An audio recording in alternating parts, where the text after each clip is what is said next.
All right. So welcome everybody for coming on this beautiful day, actually. It feels like a rebirth into spring a little bit. And thank you to John for bringing some warm weather from Hong Kong to us here. I'm James Robson. I'm the director of the Harvard Yenjing Institute. Just wanted to welcome you all to this afternoon's HYI annual roundtable that's entitled Authoritarianism in Hong Kong. And just by a little way of background, thanks to my foresighted predecessor, Liz Perry, had made an agreement with the Association for Asian Studies to have the Harvard Yenjing Institute to support a keynote speaker at the Association of Asian Studies annual meeting, which will be taking place at the end of this week. And every year, a keynote speaker is chosen, and where they will address the association in the keynote, and that is John Burns, and I'll be introducing him shortly. And then either after that conference or before it, we convene a roundtable on the theme of the keynote speaker's address to the Association of Asian Studies. So that's a little bit of background for what we're doing here today. I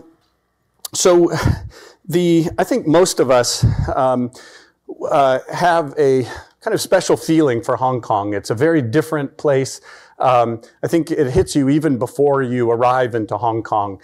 I remember when I went the first time in around 1984 or end of 83, I can't even remember right now, and flying into old Kai Tak Airport and realizing, oh my gosh, I'm below the buildings and I'm looking at a family having dinner there. And so from that moment, I knew this is going to be something very interesting. And it became a very special place. Many of us using it as an entry point into Hong Kong. But also it became a place for coming out of Hong Kong and relaxing, having some good food. I fondly recall sitting by Star Ferry and just relaxing in the sun there. And going out to places like Lama Island or Lantau Island before it became the site of the new airport. There were far too many expensive electronics stores where I couldn't afford to buy anything, but this was a thriving place, a very interesting place to be. So one thinks back, I think as one gets a little bit older and you start to realize that you've actually lived through a period of history that one can reflect back on.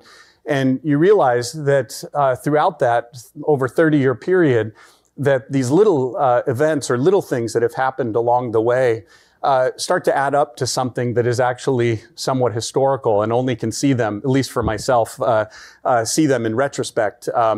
And I think that's certainly the case for me in terms of Hong Kong, a kind of slow evolution and slide into the topic for today of authoritarianism in Hong Kong, almost kind of what we speak of as a kind of slow disaster in other cases where one doesn't know it, but it's constantly taking place. So just to give a little background for today, because I know the panelists will jump right into their presentations on specific topics, just to orient everyone just a little bit and remind you of a certain chronology.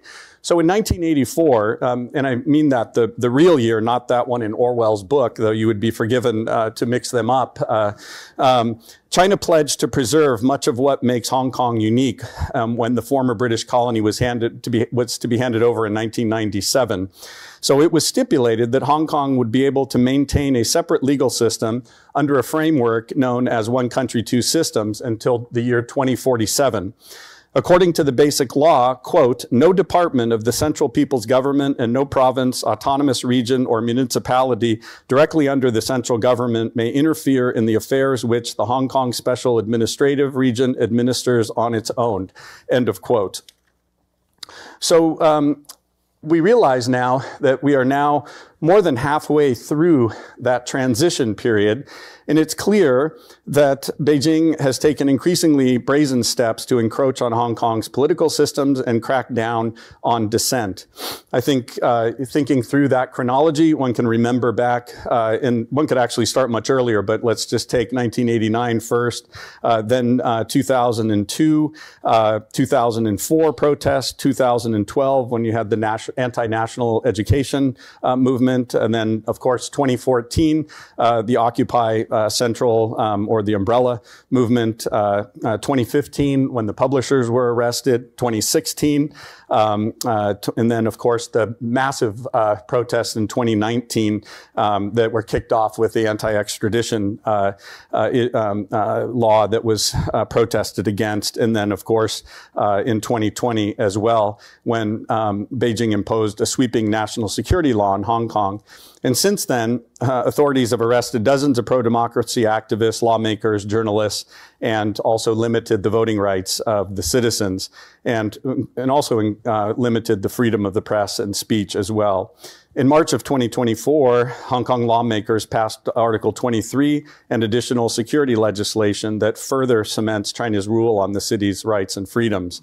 So now all Hong Kong officials are required to more or less pledge allegiance to China, and residents of Hong Kong are encouraged to report on one another and self-censor. So these are some of the issues that come up. So we have with us today then first we have a lot of important topics that will be touched on today that extend from governance to economics, law, civil society or civil liberties, changes in the electoral system, also freedom of press, who could forget the 5 publishers, but also the Jimmy Lai case, and also impacts on higher education. And one of our former colleagues here was implicated in that, Rowena He, who was removed from the position at Chinese University of Hong Kong. So fortunately, we have a distinguished and very experienced set of panelists today, and to discuss these key issues and bring their perspectives on it. So let me begin first by I'm going to introduce all the speakers so that we can then have them come up. And I should also point out before I do this that 2 important things. We are videoing today's panel and the Q&A, so please don't take any bootleg videos and that kind of thing, but also just to let you know that during the Q&A, and then if any reason the panelists would not like to post it, we'll make that decision later, but for now it's being recorded. Also, there will be a reception following the panel discussion today. If you go out the doors, keep going to the left into the Ted and Doris Lee gathering room, which is just to the left. Okay, so now for the main event. It really gives me great pleasure to introduce John P. Burns, who is Emeritus Professor and Honorary Professor of Politics and Public Administration of the University of Hong Kong, where he taught for 40 years. He served as Chair Professor of Politics and Public Administration from 1996 to 2017, Dean of the Faculty of Social Sciences from 2011 to 2017, and he obtained his undergraduate degree from St. Olaf College and then the University of Oxford, and a PhD in Political Science from Columbia University. He specializes in the politics of China, focusing on political selection and civil service management and reform. And he has consulted for the Asia Development Bank, the OECD, and the United Nations Development Program and the World Bank, where his work focused on governance and administrative reform in China. He's the author or editor of 8 books, and including Government Capacity in the Hong Kong Civil Service and Political Participation in Rural China. His academic articles have appeared in a number of very important scholarly journals, such as the China Quarterly, Journal of Contemporary China, Pacific Affairs, and Public Administration and Development. And he's also been active in writing op-ed pieces that have appeared in The Diplomat, Global Asia, Mingbao, and the Hong Kong Free Press, where he has his own page. And he's also appeared on television broadcasts from Al Jazeera to the BBC, Bloomsburg, CNN, and Sky News. He's widely quoted in the media, such as the New York Times, CNN, The Guardian, LA Times, Nikkei Asia, and local media in Hong Kong. So thank you so much for joining us, John, and before the Association for Asian Studies meeting. Then, as part of our panel, the first speaker will be Michael C. Davis, who is the professor of law and international affairs at Jindal Global University in India and a senior research scholar at the Weatherhead East Asia Institute at Columbia University.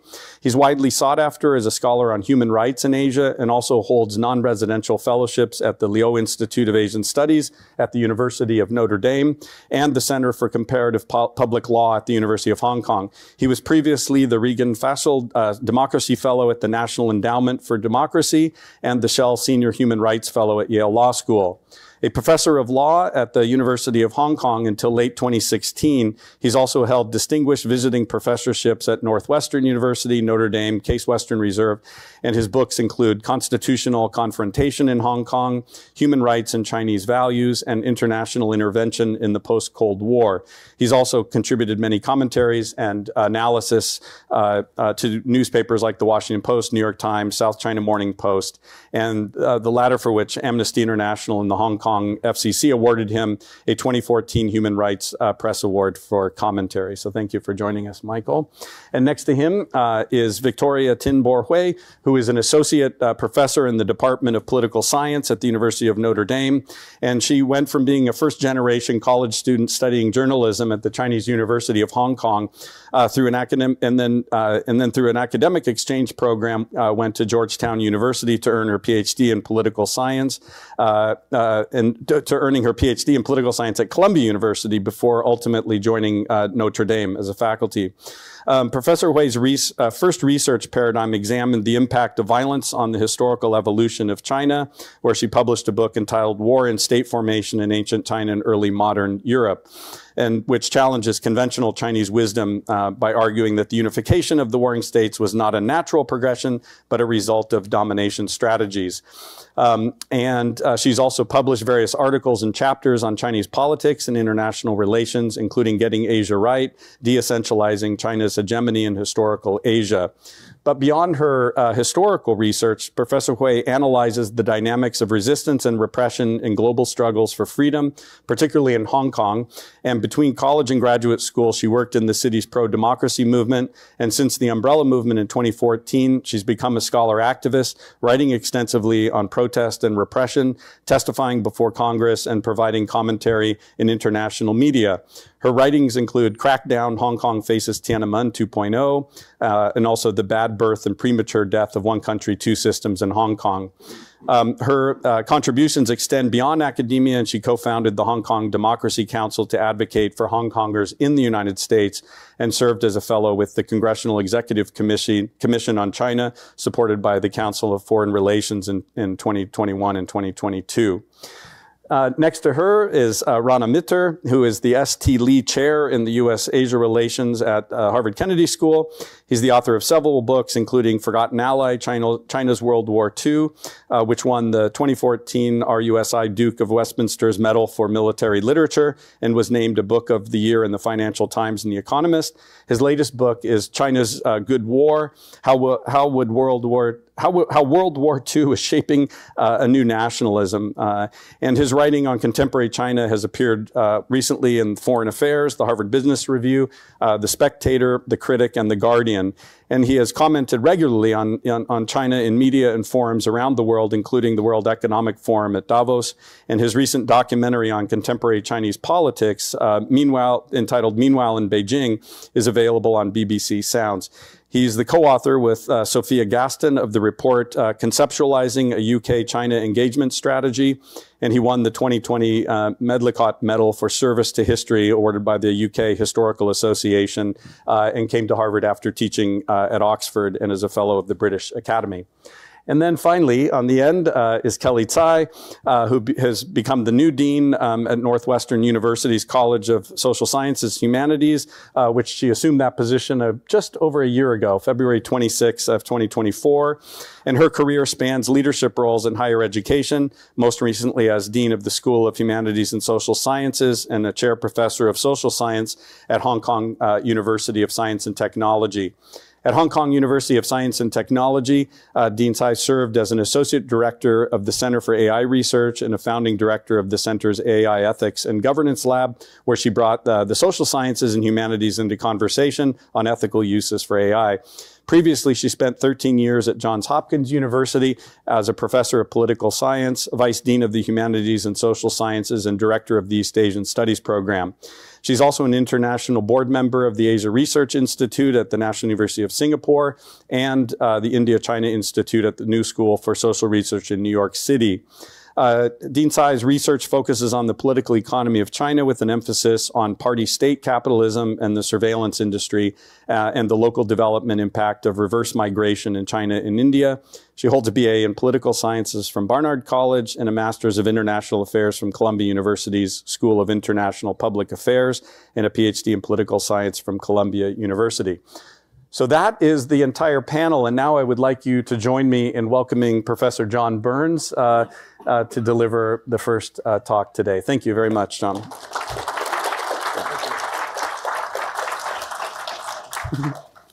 My goodness, what a shock it is to be here. Thank you, James, and thank you, Liz. I mean, without Liz and the many other people here at the Harvard Yenjing Institute, this just wouldn't happen. And thank you, my fellow panelists, for agreeing to come to talk, help us to understand this, I think, very important topic. I want to declare my position at the very beginning, at the risk of, I don't know, offending you, and that is that one country, two systems, which is the constitutional order of Hong Kong, is not dead. This is my position. It is damaged, yes, but my argument is that it is not dead. So this topic, authoritarianism in Hong Kong, how should we approach it? What is authoritarianism? Usually, we look at it as the absence of something, the absence of free and fair elections, the absence of something, but we don't say, what is it? And so the approach I prefer to take is to look at it as, look at it in terms of authoritarian practices. So what are these authoritarian practices? From one perspective, the perspective that I'm going to adopt here, they focus on sabotaging or disabling accountability. My argument is that since 2020, this is precisely what has gone on in Hong Kong. And so our system of accountability, we had a system of accountability, and the people of Hong Kong knew this. 2.7 million people in Hong Kong have been born since 1991, when we had the first elections to our legislature. 2.7 million and even more. This is all they have known. They have known the late colonial, more liberal civil society, which gave us relative freedom of speech, relative freedom of the press, relative freedom to demonstrate and to protest. All of these things we have, and we have lost these to some degree since 2020, it appears to me. And this is as the authorities' disabled voice. I'm a pan-democratic voter. I have no place to go in the new setup, which values official patriots. So patriotism in Hong Kong has become a kind of bureaucratic thing. It's not what I feel for the country. It's what officials feel about me. You know, and this has narrowed the space the civil society for civil society and civil liberties in Hong Kong. I am the first to admit that that is what's gone on. So if we consider the late colonial period, you know, why did the British do this? James went through a kind of chronology. Why did the British do this? I mean, I think it was part of legacy building. They even considered whether the governor should be elected, the last governor, which they then decided, no, that's not a good idea. But we did have elections with consequences. This is the most important thing that we have lost. We had elections with consequences.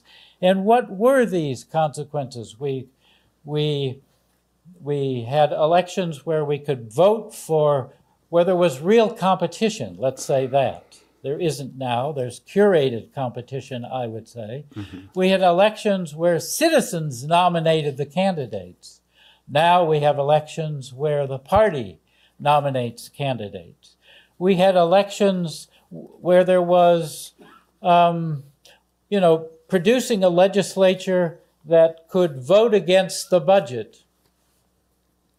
It's in the basic law. Can they vote against the budget? Well, they can't vote against the budget for no reason. They can't pledge to vote against the budget for no reason. I mean, if they pledge to do that, they could be guilty of trying to overthrow the state. So we've come a long way, I would say, from the colonial era and from the early period, especially 2002 to 2020. During that period, we had SARS, the COVID precursor. SARS 1, we had SARS, and the government had the capacity, the legislature had the capacity to investigate this and to hold the government to account. My argument is we've lost that. We no longer have that. And sanctioning our officials is an absolutely core part of accountability. If you don't have the capacity to sanction, you don't have accountability. And this, I think, we have lost. So we did have this, and so then what happened? Was this abused? Some would argue that it was. I might even agree that it was abused. And certainly it led to a kind of ineffective governance as the people that I supported pushed ahead for a particular kind of universal suffrage. So since 2020, using the national security law, the opposition has been wiped out. The civil society support for the opposition, such as the trade unions, wiped out. And the opposition, members of the legislature and politicians and so forth, in prison, chased out of Hong Kong, or silenced. Disabling voice is one of the principal ways that authorities sabotage accountability. And this is exactly what I think has gone on since 2020. So I guess you could say, who cares? Hong Kong is this small city in southeast China. The leaders in Beijing have a lot of things to worry about. Why worry about Hong Kong? But Hong Kong is a place of consequence, I would put to you. It is an international financial hub and can affect economic stability. It also is a place where, trade and business regulation and international practice is established in Hong Kong. And it is a kind of bellwether for civil liberties in Asia. How well is it doing? All of these things are important. But it's also important for us in Hong Kong. And the reason it's important for us in Hong Kong is that 40 to 60% of us, including me, for decades supported the Pan-Democrats. For decades we supported them. And we are now voiceless, as I said at the beginning. And so this means, this has consequences for trust in government, for legitimacy of government, for stability, which authoritarians crave. You know, they want stability. So why am I, and here I'll end here, why am I saying that, you know, one country's two systems is not dead? After all that, you would say, what is there to talk about? But if you compare the autonomy of Hong Kong to the autonomy of mainland cities, for example, you would find that Hong Kong has more autonomy in several critical areas. One of them is in the legal area. Now, maybe, you know, Michael and I will disagree about this, and I'm not a lawyer, so you may not want to consider what I have to say very seriously, but I would say I've watched many court cases, many national security trials. I've been there. I've seen the judges and the lawyers, you know, using the common law, trying to integrate the common law with mainland law. So this is one area. Another area is in religion. I mean, Hong Kong is not part of the patriotic church. Another area is in education, and even the university where I work. Another one is the internet, and in the media. Even though Apple Daily was shut down, Stand News, Citizen News, these have all been shut down, there's still independent reporting going on. It's independent enough for the police to keep slamming Ming Bao, if you've been following this. And Ming Bao, so far, has taken it. It's fired its cartoonist, that's true, and it took various steps, that's true. And the other thing I would appeal to you, if you have any influence at all, I come to Harvard, I think I'm speaking to very influential people, right? So if you have any influence at all, don't sanction Hong Kong politicians and judges. Especially don't sanction Hong Kong judges. And I mean, I think this is a huge mistake. Apart from the fact that sanctions don't change behavior, did Xi Jinping suddenly say, oh, you've sanctioned me, I'm going to go change course? Did John Lee say that? No, none of that. So this is one reason. It does have consequences, though, for foreign judges, for example, who might serve on our Court of Final Appeal, and I would argue we need these judges. And so it could dissuade them from doing that. So without giving a full-bodied argument about either one of these things, I just state my position. That's it.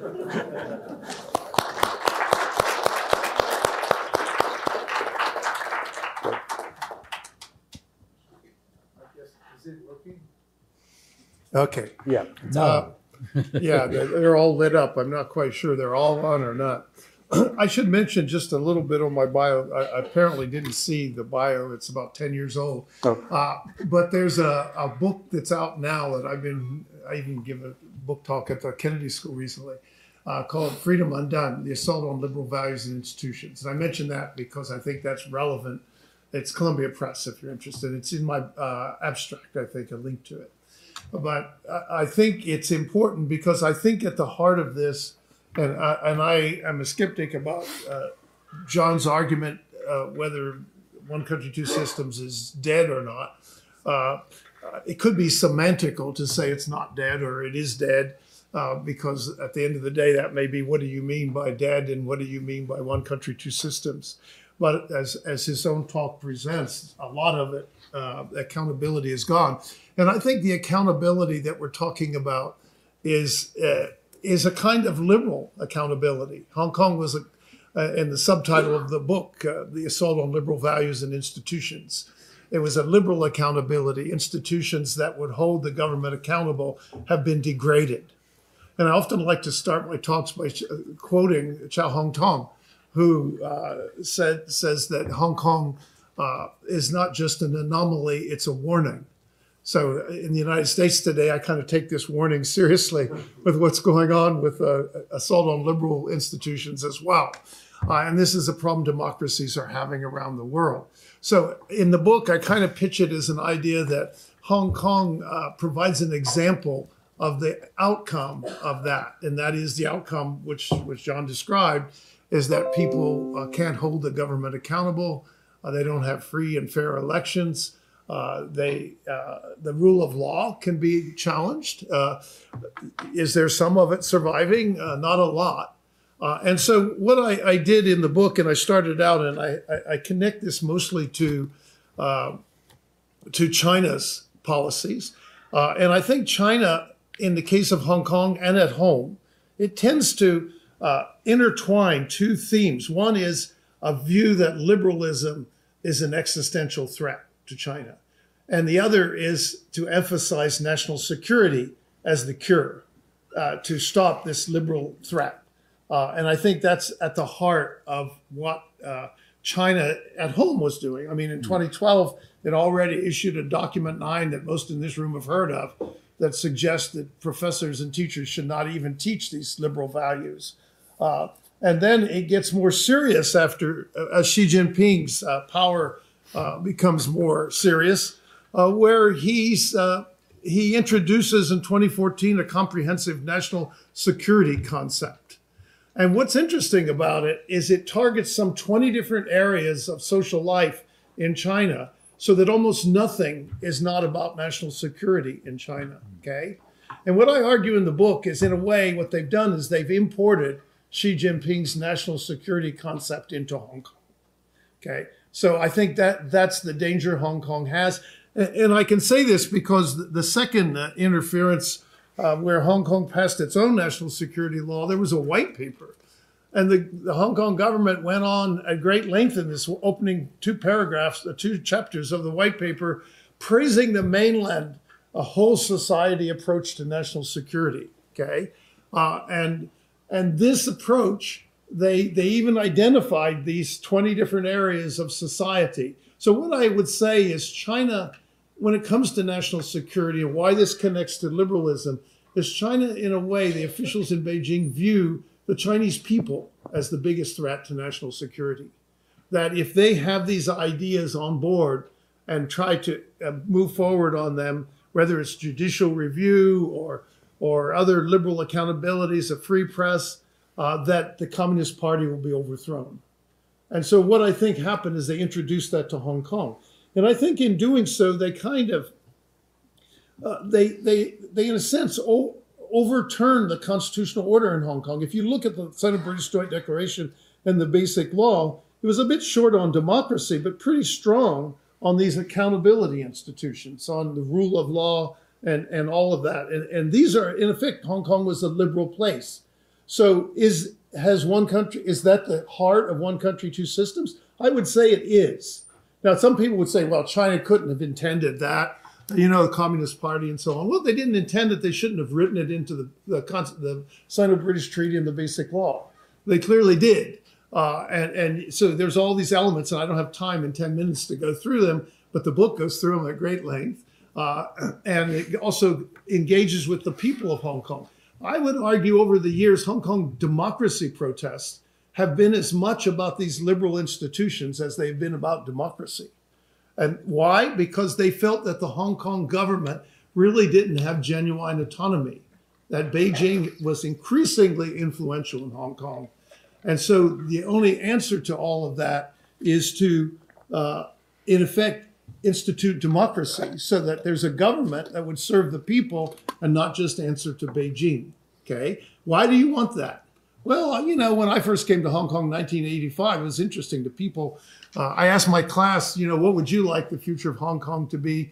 And they says, oh, well, return Hong Kong to China and then hire the British to run it, okay? So this was not an intensely protest-oriented society at that stage. Why do they become that way? They become that way because one of the characteristics that society had is that almost half the population in one form or another had fled communist rule in China.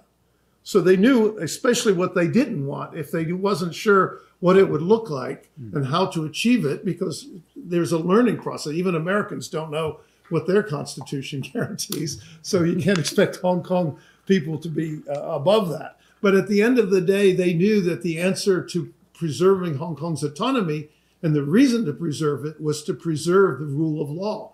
My colleagues at Chinese U, I was first at Chinese U and then Hong Kong U over 30 years. My colleagues at Chinese U, in fact, Lao Sukai and Guan Shiqi, Lao Sukai is a prominent pro-Beijing figure, and they asked Hong Kong people back in the 80s, what is the core value? And the answer was the rule of law. Mm-hmm. The Hong Kong people really valued the rule of law. So I would say a lot of the protest isn't about color revolution or something. It's about making China adhere to those commitments in the Sino-British Joint Declaration and the Basic Law. And I argue in the book that what really happened is the Hong Kong government, with Beijing's support, overthrew that liberal order. So they overthrew the Constitution. And then we have this kind of strange situation where the people that overthrew the constitutional order are prosecuting the people who were defending it, who were trying to preserve the liberal order in Hong Kong, and the promises made. Do they become skeptical? Of course they do. Over time, there's more and more erosion. Again, the book goes through all of this, the protests, why they're protesting, essentially everything from the handover to the present. But they more and more recognize that their rule of law, this open society guarantees they wanted, was at risk. And so I would argue, and I do argue in the book, that that was what was going on. Now, you get this national security law imposed on them. And it has all these kinds of things like Chinese government doesn't trust judges. They don't want the judicial review, as Hong Kong had it, and US has it, right? They don't want that. So they say only designated judges can hear national security cases. So how can we have confidence if, and they provide in this national security law that if a designated judge says anything that threatens national security in any way, that he could be dismissed from the designated judges. So there's a threat to them. And so you can understand why people watching the outcome of these national security cases are skeptical that the courts are just adhering and carrying out their role as common law courts. They're just not, okay? So that's the problem. And so now the free press, one of the things in Hong Kong I was always stunned about was the press was more liberal than in this country. It was, there was a communist press, there was the middle ground press, there's the Apple Daily over on the other side, and it was so vigorous. And that, again, is a kind of liberal thing that's under threat for Beijing. It threatens Beijing, and so they want to silence it. And even the tactics used is to arrest a few. They say, oh, we don't have to arrest very many people. Somehow they got the memo from Beijing that if you arrest a few people, that the rest will go silent because they don't know whether they can speak. They don't know what the red lines are, as Hong Kong people were fond of saying. And even us overseas. I mean, I've written this book, testified in Congress. I'm now actually at the Wilson Center, not in India anymore. Oh, okay. but I don't know if I could go back to Hong Kong and get in.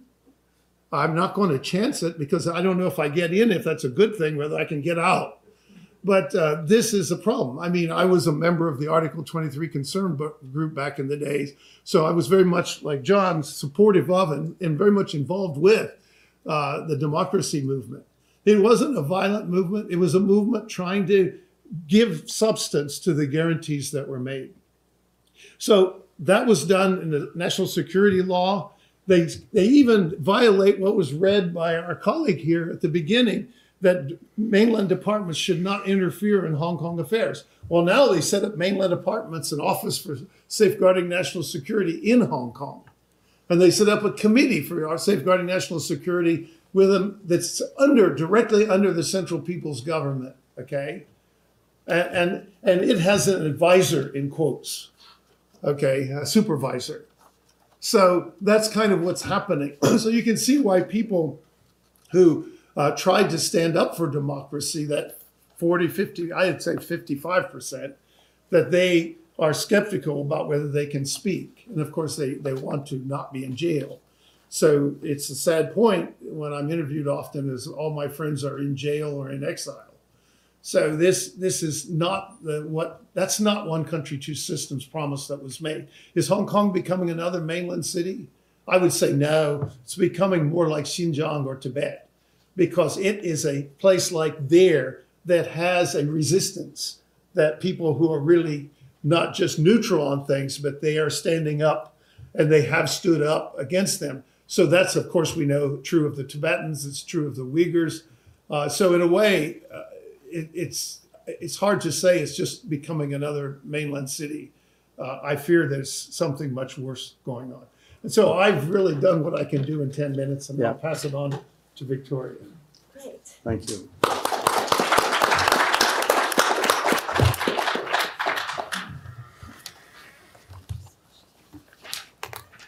That's mine. That was yours. Oh, switch to. Great, thank you so much. Here we go. I'm just going to use one graph. And so I'll make sure that I can speak in about 10 minutes.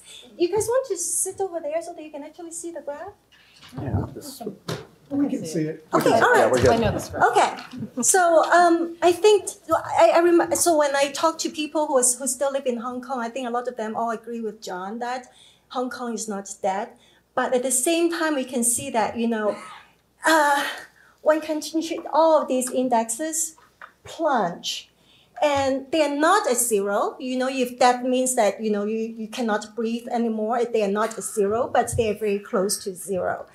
And this graph I just generated quite quickly from VDEM. My colleague Michael Coppage designed this, and so I'm just using the data. I use it a lot. And I want to emphasize that one country, two systems, essentially, it was meant to be unique. And then this is another way that Tilly and Taro would call a hybrid regime. And hybrid regime is not something between the more democratic and more authoritarian, something in the middle. It is not. It is that you have actually the same country where some people live in a system with more liberties and freedom where other people don't. And Tilly and Taro argue that this kind of hybrid structure is inherently untenable. In all these other cases around the world, either the part that enjoys more liberties and freedom become reined in by the more authoritarian side, or the entire system becomes more democratic. And we know which way Hong Kong has gone. And then if we see only the civil. If we look at the liberal democracy index, you can see that it's actually pretty flat. It didn't really change. And so in a way that is, Hong Kong's authoritarianism. Hong Kong's only known more or less authoritarianism with very little democracy. And the little bump happened because in 1991, as John already mentioned, the first ever direct elections to the Legislative Council. And only 18 seats out of 60 were open for a direct competition. And the Democratic candidates won 16 of those 18 seats. And it was that time that then I wrote to the Democratic Party of Hong Kong at the time and said that maybe, do you guys need to hire someone? And I became their press officer. I think among the people here, I'm the only one who was born in Hong Kong, grew up in Hong Kong, watched everything unfold in front of my eyes, and then a lot of hope and then a lot of despair. And then, but if we just look at this, that is one thing.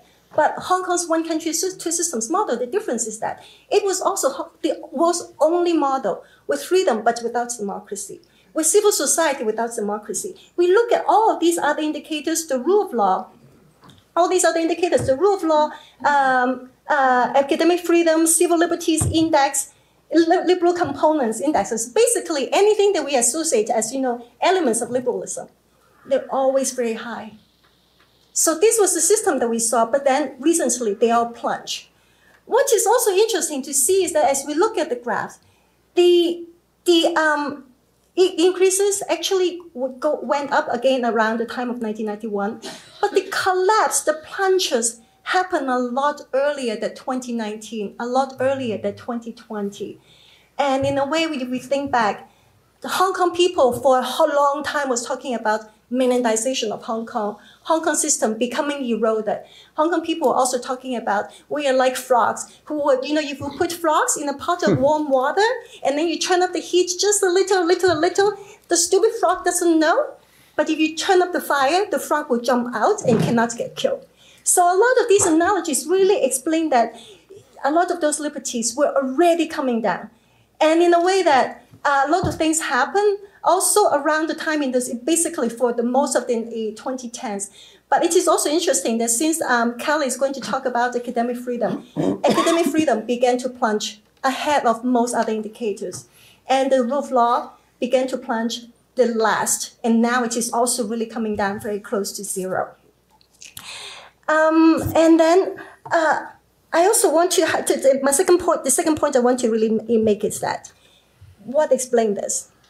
So there are two things, why we see it the way it is today. Another thing is why, there was a little bit of bump earlier.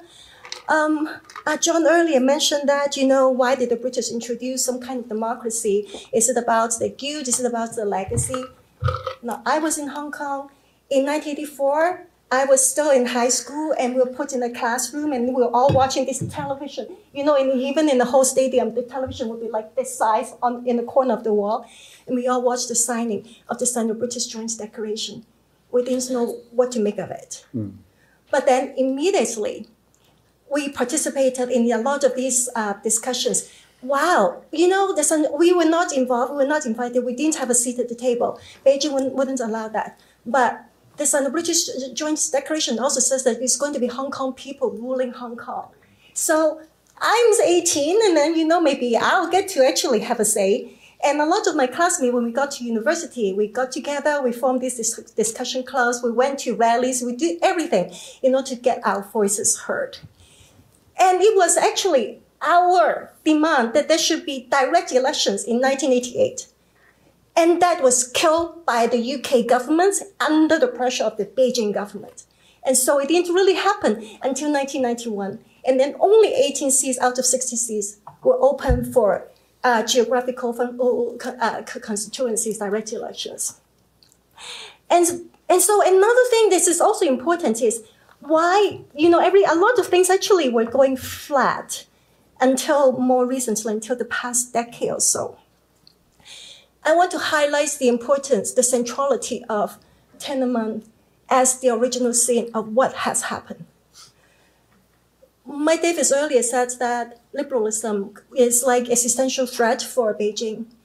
Tiananmen, the real concrete, liberalism could be like, how do we define it? What does it feel like? What does it touch like?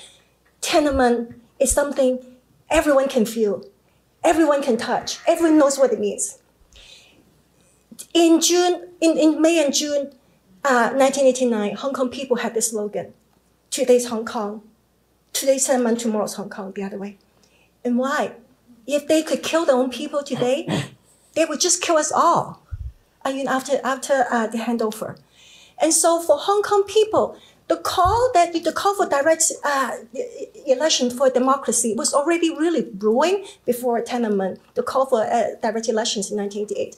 After Tiananmen, it became so much more important. Now, there were two things people wanted. One, to get citizenship with the United Kingdom. Margaret Thatcher sold us out. Two, then we needed to have democracy in Hong Kong, because at the time, people who watched what was the 1.5 million people who poured to the street in Hong Kong to support all the movements in China already understood that Hong Kong can enjoy freedom without democracy, can enjoy civil liberties without democracy, can enjoy all the good things without democracy. Only because the UK government, the Hong Kong government could have accountability because it was ultimately accountable to the UK government in London. Without that, then everything is dictated by Beijing. There's basically no more accountability. And everyone wanted to have democracy. The thing is that, Mike Davis said that, did Beijing really mean all those promises?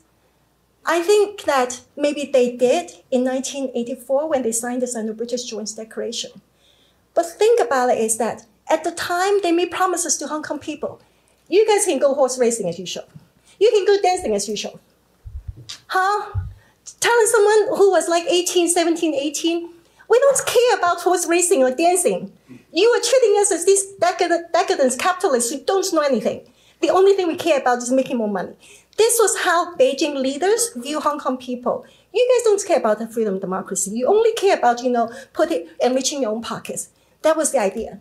So when 1.5 million people poured to the street, oh my God, they actually care more about freedom and democracy and not just about, horse racing and dancing as usual.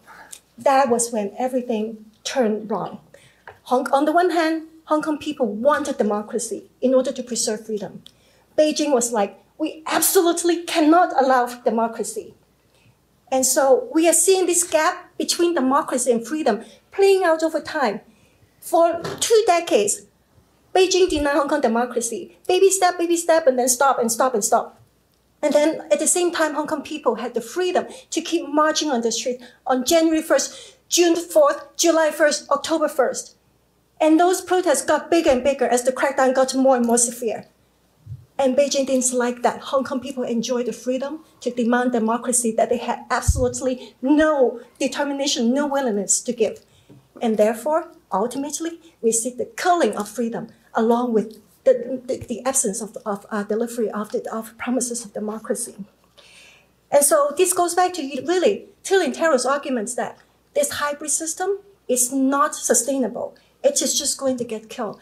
And also want to emphasize that in Chinese politics, there's also a concept. So Mike said that what Hong Kong people wanted was not color revolutions because essentially the way that people, a lot of officials would equate the Hong Kong protests with color revolutions, which to them means regime change, which also means that because a lot of the color revolutions around the world emphasize nonviolence, therefore, essentially, the focus on nonviolence was really not meant to have any chance of succeeding. Students launched boycotts and consumer boycotts, class boycotts, and also that people went on strike. Every one of those attempts that had proven to be really useful in cases like South Africa would turn out to be, would basically had no chance of succeeding in Hong Kong. But also that what happened is that when people demand that they get what's been promised to them in black and white, there's a better term. O'Brien Lee tells us that it is called rightful resistance. So it is very difficult these days to continue with this rightful resistance, but we're very close to zero. So in the next few years, I don't know if it's really going to zero or it's going to stay at this level or we're going to go back up. So too early to tell. Thank you.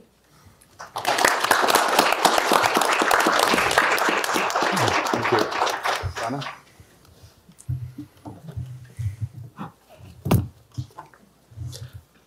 Yeah. So, unlike my distinguished fellow panelists, I think I'm the only one here who hasn't lived in Hong Kong on at least, a significantly permanent or semi-permanent basis. And so I have to kind of confess that up front.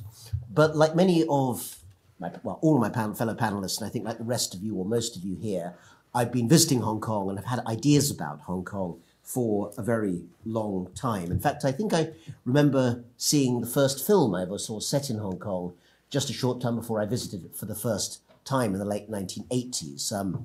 The film was set, if I remember correctly, in a girls' reformatory school, don't judge me. And it contained the line, if I remember correctly, where one character says to another, "Don't flush the cocaine down the toilet. We need the money to pay the loan shark."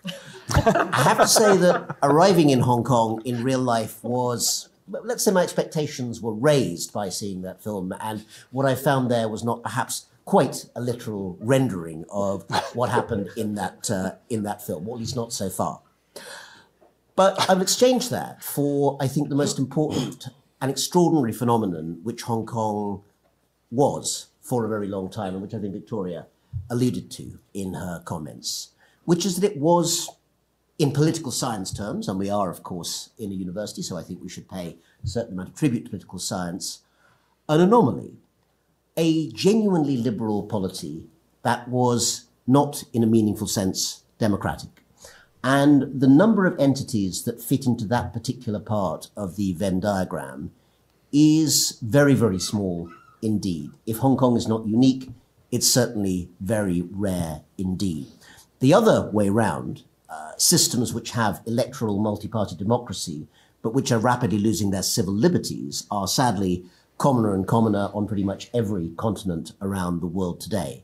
So the Hong Kong reversal of that particular settlement was something both to be examined and I think celebrated. And it is certainly the case that the Hong Kong that existed at that time is not the Hong Kong of today. But in analysing it, I want to add in the minutes that I have an addition. I cannot match the brilliant graph that Victoria has shown us, again, coming from the use of VDEM and other major indexes, nor can I match the experience of either John or Michael in their analysis. But I can add perhaps a bit of history, since as someone growing up in Britain in the 1970s and 1980s, Hong Kong was never really at the forefront, but it was certainly present and talked about in terms of the British national conversation. And I think in some ways, understanding what was changing in Britain and China during that period is key to understanding why Hong Kong had this period of liberal anomaly, and perhaps also why it has come to an end, at least for now. So I want to add a note of positivity into the analysis as well, where there is a certain amount of necessary bleakness. The period that is in your graph, actually, Victoria, from the 1970s up to the late 2010s, marks something like a half century in which the outgoing British administration and the incoming Chinese one shared by default an agreement to reshape Hong Kong according to that globally anomalous template, that the territory should be meaningfully free, not just economically, but also in terms of civil liberties, but not fully democratic, or at least at the beginning of that period, really not democratic at all. And it's worth going back to the 1970s, when many of the phenomena that see the kind of rising of that spike in the middle of the graph, the early 1970s, became evident, notably under the governorship of Murray McLehose, who many in Hong Kong who remember that back that far even today would regard, I think, as a fairly transformational British governor during that period, from 1971 to 82. It is notable that that period under McLehose saw the developments that would shape much of the city as we see it, at least physically today, including the first building of the MTR transit system. I was informed by a Singaporean friend that the reason they call their metro the MRT and not the MTR is just that they want to show Hong Kong that they're different, but I think the Hong Kong one came first. And the establishment, of course, of large areas of natural parkland, which still remain a very important part of what makes Hong Kong's wider countryside so distinctive, and again, should be attributed to actions taken actively by the British administration of the time. Parkland and metro railways are all very well, but we have to acknowledge that McLehose famously did not increase the democratic mandate in Hong Kong. And again, the allusion to those events are very clear in what my fellow panelists have said. However, the tentative moves that came under his successor, Edward Youde, did go a certain way towards that limited version of democratization, which could be seen emerging in the 80s and 90s, and which was, of course, heavily criticized by Beijing, with an accusation that Britain was democratizing only at that point when it was halfway out the door.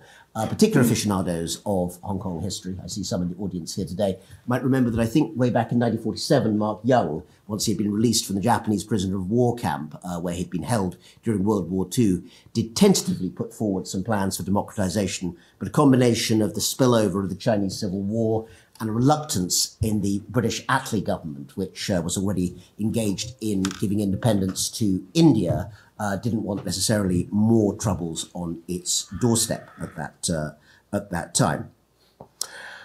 But that decade, 1971 to 82, the McLehose years, I think did start the development of wider changes, or taking advantage of wider changes that were not obviously democratic at the time, but helped shape the atmosphere that I think everyone here who has been in Hong Kong during that period will have known and appreciated. I think the liberal anomaly was not accidental. First of all, of course, the 1970s was the period of the global financial system being reworked to its, at its fundamental level. The Nixon shocks of the early 1970s, the ending of the old Bretton Woods system, and the liberalization of currencies under Ronald Reagan, Margaret Thatcher, and others. Margaret Thatcher, of course, very relevant to Hong Kong, and markets being transformed by new technology. And Hong Kong very much took advantage during that time. It was also an era when data, in the sense that we understand it today, the digitalization even of data became freer, but could only be used to full effect in a city or a community which was better educated and more free and more international. Both expats and Hong Kongers in the city became overall richer, but by necessity, they also became freer in thought as universities and the press thrived in an environment which that global, data-rich, financially oriented environment needed. This was not a coincidence. And I'm speaking to one of the great experts in Chinese banking next to me, so Kelly can probably tell me where I've got this wrong later on. In some ways, we should not forget, this echoed what was happening until your moment of transition, 1989, the Tiananmen Square killings. Before 1989, in mainland China, there seemed to be many signs that Deng Xiaoping's China was liberating in the public sphere without necessarily adding democratic mechanisms. In other words, the party then, as now, showed no signs of becoming a multi-party system. But the public sphere that was open in the 1980s in China, despite the arrest of figures like Wei Jingsheng and others, was actually remarkably open, certainly compared to what happened after 1989. If you don't believe me, go back and read mid-1980s editions of Du Shu magazine, amongst other examples of wide-ranging intellectual thinking. Mm-hmm. In other words, we have a 50-year period, let's say, that spanned the handover, not quite equally, but almost, which is a remarkable case of a last major colony run by a democracy and then by an authoritarian party state with some willingness to allow an autonomous public sphere to create a level of continuity in governance. And that was true particularly amongst the last governors, David Wilson and Chris Patten, both of whom pushed in this direction, and Chris Patten in particular, obviously very central to the 1995 electoral reforms, which widened the franchise really to the widest it's ever been in Hong Kong, because it was then switched back in certain ways in 97. And then, to be fair, under the first succession of chief executives of Hong Kong after 1997, who did not do a great deal to change that particular environment and territory. Let me finish the thought, James, if I may, with a couple of reflections about how and why things have changed. Evidently, the national security law of 2020 has significantly, if not permanently, changed the balance. Direct political dissent against the Chinese Communist Party, which was entirely mainstream before that date, is now essentially impossible within the territory. And it also marked the end of a British-Chinese unspoken consensus that keeping Hong Kong free, if not necessarily democratic, was a key priority for the British as a token that they had not forgotten about Hong Kong, even if they, for the most part, probably had, and for China as a sign that one country, two systems had real significance. Today, I think Hong Kong is much less certain of its future, whether it's going to be a tech hub, whether it's going to be a place that actually is some kind of new financial center that essentially fuels venture capital for the mainland. Whatever that might be seems to be quite fluid in certain ways. But I think that the likelihood that without the maintenance of at least some aspects of its pre-existing freedoms, those aims will be very hard to maintain. The ending, for instance, of internet freedom, which I think, John, you mentioned, is still certainly the case in Hong Kong. The access to the international internet in the city is still recognizably, massively different from the very restrictive version that you have in the mainland. And again, speaking of the courts, there is a very small, very tentative sense in some specific areas, I'm thinking of areas like LGBT plus rights, where certain recent court judgments in Hong Kong show a desire to push back perhaps in areas that are not specifically party political, but nonetheless push in a liberal direction that is not so visible, certainly in the mainland of China, or even in some other parts of more democratic Asia. Final thought I'll give you is that of all the losses from pre-2020 Hong Kong, the one that I think is most symbolic in a sense is something I never, being a Putonghua speaker, I never really managed to get to grips with, not speaking Cantonese. And that was the long-running RTHK satire show Headliner, which was a sign of immense political health. Any society where the state broadcaster can and does encourage satire shows, ones which satire is itself a form of accountability, the term that you're using there. And the decision not to have a satire show on television, even though a relatively small thing compared to the wider issue of suppression of the press and prison sentences for political dissent, is a sign of nervousness. It's a sign of lack of confidence. And that, in the end, is what Hong Kong has to maintain if the promise of one country, two systems is going to be maintained. And the other lesson, of course, that comes from Hong Kong, which I think is an object lesson for all of us across all the continents of the world. This applies in Europe, North America, South America, wherever you want to go, the rest of Asia. Building a genuinely liberal society is an extraordinarily hard thing to do. Destroying one is extraordinarily easy. Thank you.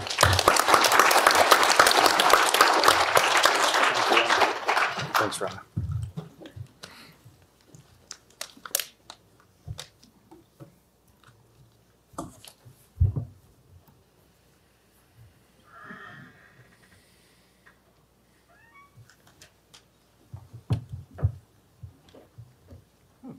So this is my slide.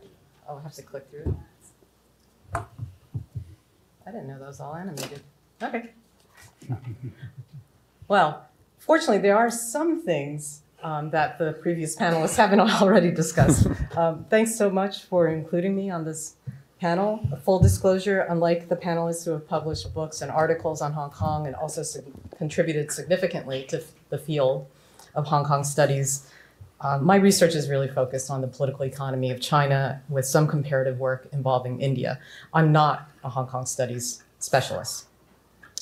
But I did spend over a decade of my life an academic/administrative career at Hong Kong University of Science and Technology, 5 years as division head of social science, and then 5 years as dean of the School of Humanities and Social Sciences. And the photo on the right was taken from my balcony. It was a lovely place to live. As John noted, Hong Kong has never been an autonomous democratic country, but for about 3 decades, it was indeed a liberal society with civil liberties like freedom of press, expression, rule of law, and there was also academic freedom in the government-funded research universities, which attracted faculty from all over the world, including myself. During my time at HKUST, things changed a lot. When I first arrived the summer of 2013, there was a massive cardboard tank built by students commemorating June 4th in the main atrium of the university. By the time I left, the democracy wall had been blank for years, except for a brief period at the end of 2022 when there were some blank A4 sheets of paper that also got taken down. And then by 2023, Hong Kong University of Science and Technology had built a new campus in Guangzhou, which was twice the size of its campus in Clearwater Bay in Hong Kong. So my remarks are going to focus on 2 main themes. First, situating shifts in academic freedom in Hong Kong relative to Taiwan and China over time, and then reflecting on developments in Hong Kong that led to the introduction of the national security law in 2020. Given that authoritarianism is a broad residual category that includes all non-democratic political regimes, I think it's important to look at finer-tuned metrics of academic freedom and trace how that's changed over time. I mean, even within democratic regimes, there's considerable variation in the extent of academic freedom, and that's certainly been the case in the US as well. Covering 170 countries dating back to 1900, the Academic Freedom Index is based on 5 metrics. There's the freedom to research and teach, meaning freedom from interference by non-academic actors such as politicians, party secretaries, businesses, foundations, religious groups, and advocacy groups. Second, academic exchange and dissemination, meaning that academics have the freedom to discuss their research findings both to academics as well as non-academic audiences. 3, institutional autonomy, meaning that the university remains in charge of governance, finance, administration, research, and teaching. Campus integrity basically refers to freedom from political surveillance, politically motivated surveillance. And then academic and cultural expression, that's from the VDEM dataset, captures academics' freedom of expression on political issues. This just shows the countries that have experienced either really significant improvements or declines in academic freedom over the past 50 years. You'll see about 56 countries above the diagonal line that have improved. These include Spain, Portugal, Taiwan, South Korea, South Africa. And then there are 10 countries below the diagonal line where academic freedom has substantially deteriorated, including in the US, UK, Netherlands, which still have high levels of academic freedom. This is just saying that it's deteriorated in the past 50 years. And then India, Bangladesh, and Hong Kong that are at the bottom at 20th percentile. The academic freedom index is measured on a scale of between 0 to 1. So 0 means no academic freedom, 1 means complete freedom. 1912 was the first year that Hong Kong was indexed. So that was the year that University of Hong Kong was established. And the level of academic freedom was relatively high at 0.71. It dipped to 0.4 during the Second World War, which is consistent with the global trend. Academic freedom dipped during the Second World War globally.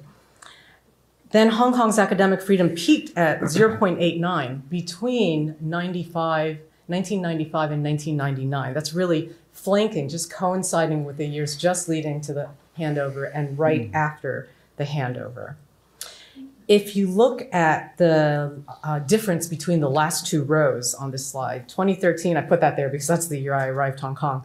It was right after the national education protests and on the eve of Occupy Central. And then 2023 was the year that I decided to leave HKUST and move to Northeastern University here. To put this in comparative perspective, and I apologize for all of the numbers, but I do think that it's helpful to note a few things. First, Hong Kong's current level of academic freedom at 0.24 is comparable to Taiwan's academic freedom in 1986, which was a decade before Taiwan's transition to democracy. Taiwan is now at 0.87, which was about the level of Hong Kong's level during the handover in 97. China, oh, here we go. China's on a different scale. It reached, well, I mean, it's still on the same scale between 0 and 1, but it reached a nadir of 0.02 during the Cultural Revolution. It reached a peak of 0.2 in 1988, and that was precisely the public sphere that Rana was just discussing that had emerged during the 80s, leading up to June 4th. And now it's back down pretty far at 0.007. Now, there certainly could be methodological flaws in the academic freedom index, but they did use the same methodology, and they also used at least 2 levels of intercoder reliability. So I think if there's bias, it's at least consistent across the cases. Now, going back to Hong Kong, the introduction of the NSL in 2020 created 4 new offenses that impact academic freedom: secession, subversion, terrorism, and foreign collusion. And this was underscored by a local national security ordinance that was enacted in 2024. But a lot had already changed between 2020 and 2024. On the right here, that's from the National Security Day website. You can see what's new, what's hot. And in Hong Kong, they're leading up to April 15th, which is National Security Day. You'll see like the banners all over the place, like really reinforcing that this is an important day for Hong Kong. Fu Hualin, the dean of HKU Law, who's currently visiting at NYU Law, describes the progression of legislation and academics under attack as the, quote, increasing securitization of higher education. And this is something that my fellow panelists have referred to as well. I certainly agree with that characterization and saw steadily creeping instances of faculty who adjusted their syllabi in Chinese history and Chinese politics and Hong Kong politics and society. It was subtle and sometimes not so subtle. After the passage of the national security law in 2020, many universities saw outmigration of academics, including some who left Hong Kong without other positions lined up. But was the national security law inevitable? Michael has heard me ask this question more than once, but that question just really, really persists in my mind, having lived through that and worked through that whole period. Michael's most recent book, Freedom Undone, discusses 4 significant moments of societal mobilization in reaction to pending or proposed legislation. So they were the 2003 protests against Article 23 of the Basic Law, that the HKSAR government would enact national security legislation. 500,000 people took to the streets and the bill was withdrawn. Then, 2012, protests against a proposal for patriotic education, which mobilized youth who would go on to then participate in the umbrella movement in the fall of 2014, which had grown out of the Occupy Central protests that summer. This was after the Standing Committee of the NPC issued a white paper saying that limiting access to the nomination process of the chief executive in a way that circumscribed the principle of universal suffrage. And then the 2019 anti-extradition bill protests that escalated to a much broader swath of the population with about 2 million people on the steamy streets at its peak. I can't stop asking, to what extent were there missed opportunities for the Hong Kong government to show that it had things under control and could manage what Beijing would perceive as turmoil on the streets? The anti-extradition bill was officially proposed in April of 2019. Protests started out peacefully. They looked pretty normal. June 4th, they were out there. July 1st, they were out there. And then, in typical Hong Kong, very respectful, very peaceful, in that manner. But then it escalated after the Yuan Long MTR attack by triads on July 21st. There's a widely held perception that Hong Kong's leadership did not have to stubbornly insist on persisting with an extradition bill, which was ultimately withdrawn anyway, 6 months later in October 2020. But by then, it was too late. The protests escalated into greater violence, with bows and arrows and Molotov cocktails, and a number of university campuses were paralyzed by November of 2019. I believe in human agency. I think, Hong Kong's leadership could have made different choices earlier on. To wrap up, the decline in academic freedom in Hong Kong has had implications for the demographics of its academics. Even though the outflow of foreign and expat academics probably gets a little bit more attention, it's actually more local faculty, more Hong Kong origin faculty have left the universities. The percentage of local academics was 40% in 2018 to 19. 5 years later, locals accounted for 30% of Hong Kong's local academic population.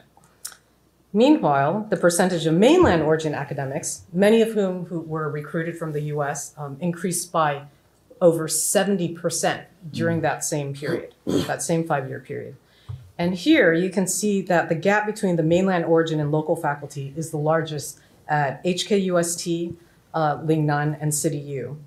And only 2 out of the 8 universities in Hong Kong have more locals than mainland faculty. And that would be at EDU and Baptist. But meanwhile, the rate of faculty leaving EDU has more than doubled just in the last year, with 13% of their faculty terminating their contracts. Having said that, Hong Kong is still a more open and liberal society than the mainland. Yesterday, the UGC, the University Grants Council, which funds the 8 universities in Hong Kong, they just reported that 75% of non-local students enrolled in Hong Kong universities are from the mainland. 75%. So we should keep that reality in mind. I mean, Hong Kong definitely is not just another mainland city.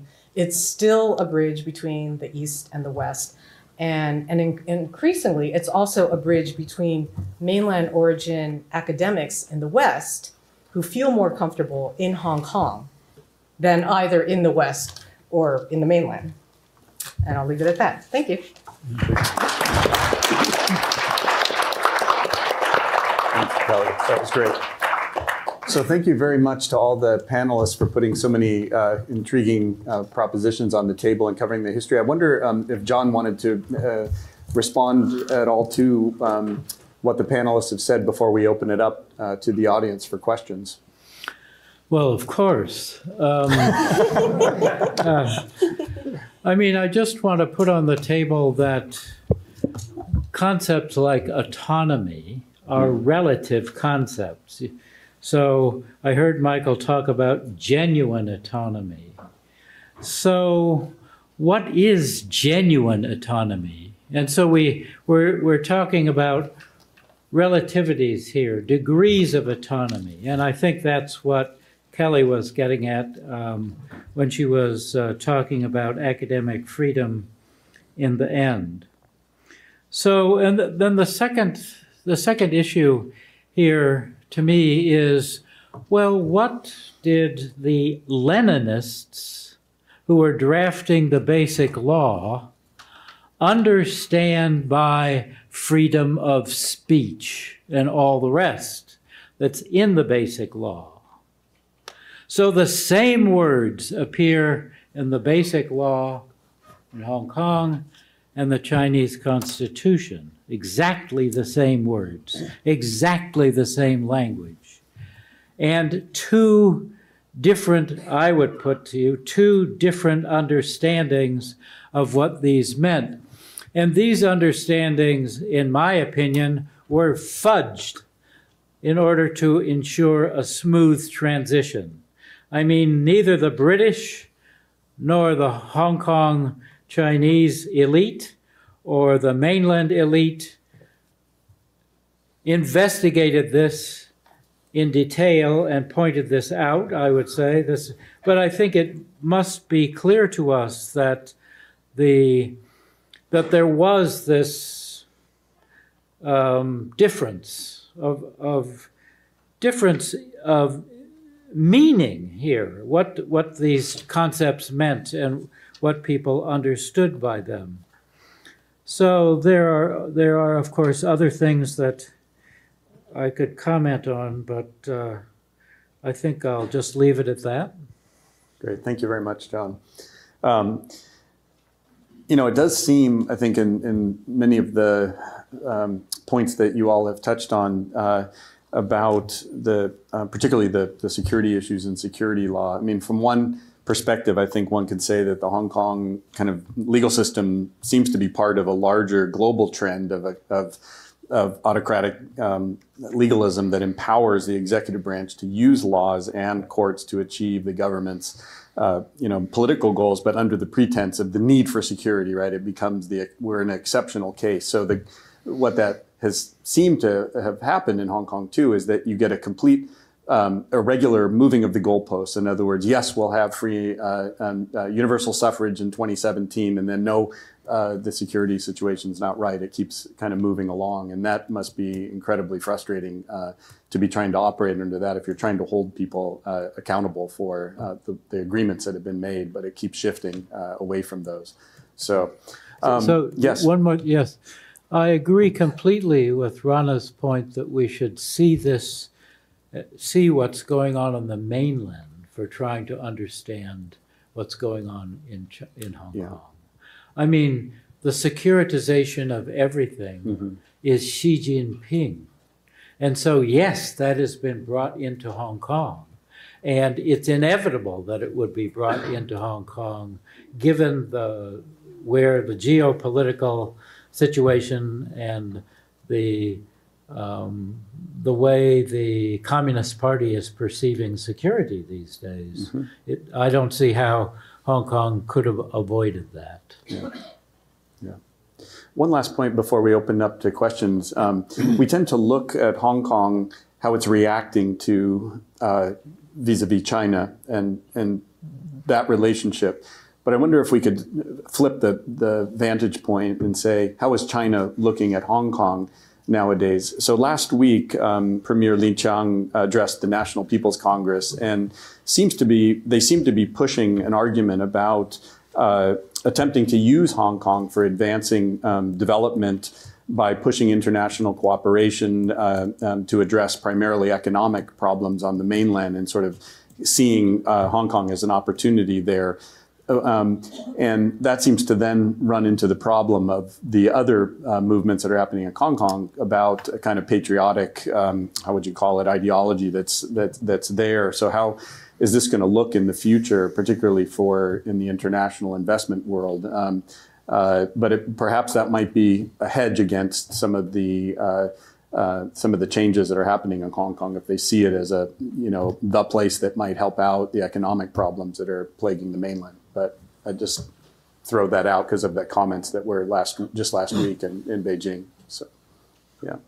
Okay, so let's, oh wow, that was a quick couple of hands. So this is the first hand I saw, and then I saw a second here, and then we'll go back there. So please, yes. My name is Chris Anstey. I'm with Bloomberg. And I'd just like to ask about, another aspect that makes Hong Kong unique is the dollar peg. And actually, Bloomberg, some of my colleagues, reported during Trump's first term that his aides had proposed efforts to break the Hong Kong dollar peg, which the U.S. can do with U.S. Treasury regulations, essentially. I'm wondering if that question came up again and the Hong Kong dollar peg were forcibly broken by the U.S., what impact would that have on the autonomy and differentness of Hong Kong that remains today?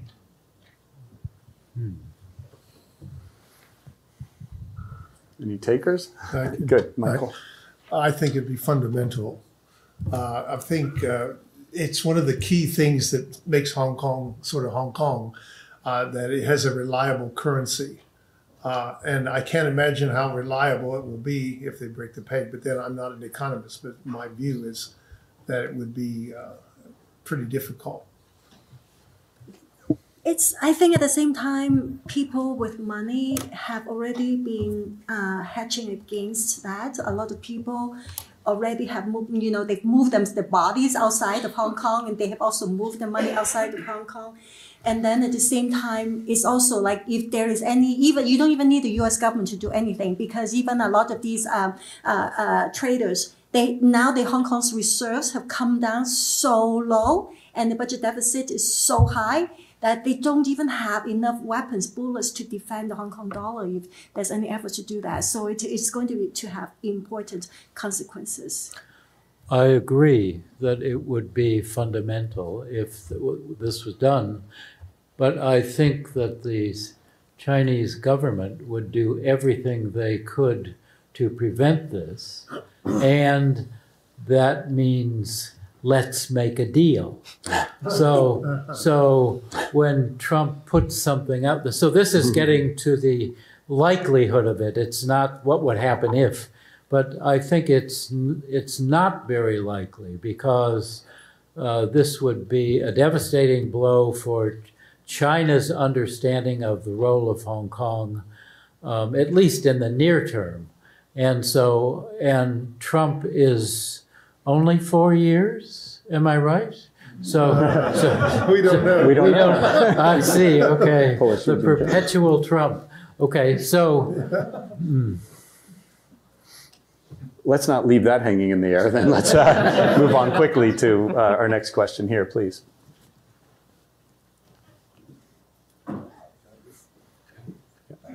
Thanks very much. My name is Dennis Kwok. I'm an elected lawmaker from Hong Kong. In 2012 to 2020, I served in the Legislative Council I'm now in exile in the United States. I have a $1 million bounty on my head put by the Hong Kong government, $1 million Hong Kong dollars, not US dollars. So in case you're wondering, don't try it. Don't try it. It's not worth it. You know, joking aside, this is very personal for especially those of us from Hong Kong who love the place. You know, 5 years ago, if we're doing this seminar, it would be freedom in Hong Kong. That would be the title. And now it's authoritarianism in Hong Kong. It shows you how much the place has changed. You know, there was some discussion, if I may, about whether Hong Kong is one country, two system is dead or whether it's damaged. You know, it reminds me of a saying amongst Hong Kong people in Cantonese, 手術好成功，但個病人死咗. It means the operation is very successful, but the patient is dead. You know, for us Hong Kong people, one country, two system is not some charts, some index. It is the way of life. It is knowing that you go to the newsstand, you can buy Apple Daily, you can buy all sorts of magazines about who's having a love affair amongst the Politburo Standing Committee, who's hiding assets in New York, or not caring at all about these things. Or going to school where your kids don't have to go through patriotic education. Or knowing that the courts can be trusted. Just last week, some of the ordinary Hong Kong citizens who happened to be at the Yuen Long station on the 21st of July, which Kelly mentioned, were sentenced to rioting for a couple of years in jail.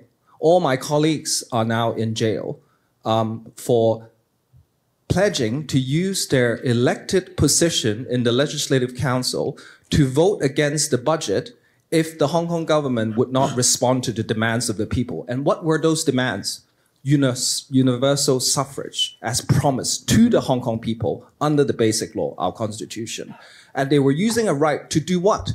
To veto the budget, which is a right that was given to them as legislators to vote down the budget. You say, I'll vote down for no reason. No, they had a very good reason to vote it down if the Hong Kong government does not respond. And some of my friends, like Professor Benny Tai, is spending 10 years in jail.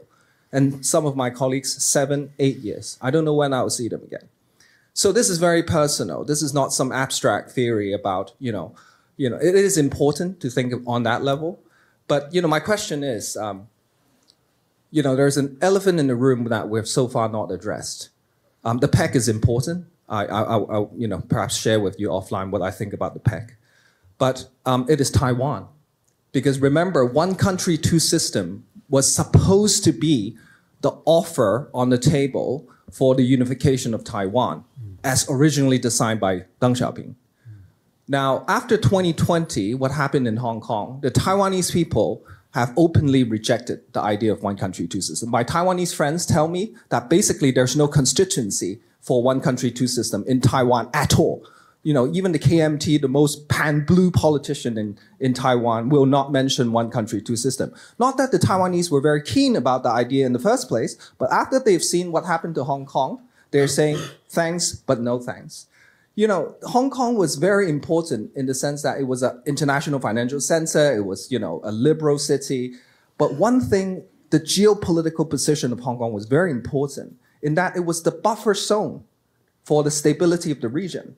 Because when Taiwan people look at Hong Kong, we were free, we were prosperous. They were saying, okay, you know, I'm not going to openly reject one country. You know, we will be ambiguous about the whole thing, you know, because we like Hong Kong. And then it seems to be going well, at least for the first 15 years after the handover. That provided an important stability for the region.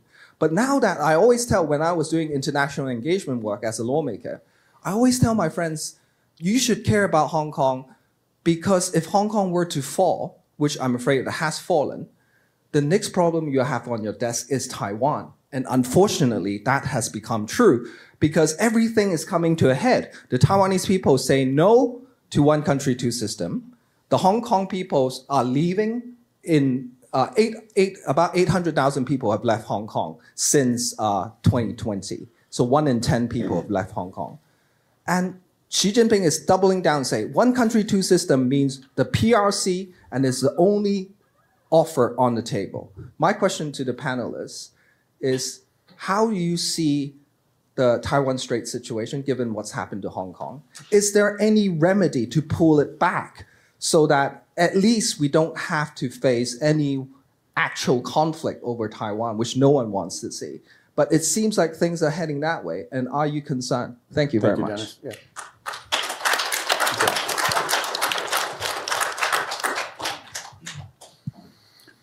Well, I'm not the other lawyer in the room, so I'll go ahead. I'm very concerned. The book I mentioned, the first book talk was in Taiwan. And I was really concerned that there seemed to be almost living in dreamland, that nothing's going to happen or everything goes on as usual. And there was an election then, and they were debating economic issues, business stuff. And so I worry on the one hand that Taiwan is not prepared to defend itself if it's attacked. And then with Trump in the White House, I worry that the United States is not prepared to defend them either. So I think the situation is very precarious. I think that they have to study. I emphasized when I was there, they have to study what's happened in Hong Kong, the stuff we're talking about today. Because I asked the question when I was there, is Taiwan Afghanistan or is it Ukraine? And no one had an answer. In the case of Afghanistan, you recall that when the heat came on and the U.S. was leaving, they just gave in and accepted whatever was going on. And Ukraine, of course, they're still resisting. But does Taiwan have the capacity to resist? I'm not sure of that. So I'm greatly worried about it. But it is understandable if they don't have the military capacity that they're going to sit down and try to negotiate the best deal they can. And I don't think they're going to get a good deal. They're going to have at best what Hong Kong has, and then the same result. That's my fear. We all have friends and family in Taiwan, and after the last trip, I think I'm very nervous about going there. And again, I would put the odds at about half and half, about 50%. And essentially, I think China's strategy is kind of like just looking at Putin, with the term you can say peaceful reunification through strength. And a lot of Taiwanese, a lot of Hong Kongers in Taiwan think that if Beijing sends out anything, essentially Taiwanese would just capitulate. There's a joke that they would just line up to surrender because there's no point. If you know that resistance is futile, then what's the point? What Hong Kong people did not do was knowing that resistance was futile, but still fought and hoped that the world would catch us. No one caught Hong Kong. No one would catch Taiwan. So I don't see conflict, military conflict between China and Taiwan or China and Japan, China and the U.S. as likely in the near term. But I share your concern that there doesn't seem to be a strategy from the mainland beyond intimidation, military intimidation, which is we see this going on all the time. So how Taiwan handles this, I think this is what we're waiting to see. And of course, as you mentioned, Mr. Trump has what is it called? Strategic ambiguity? Mm-hmm. Well, this is that in spades.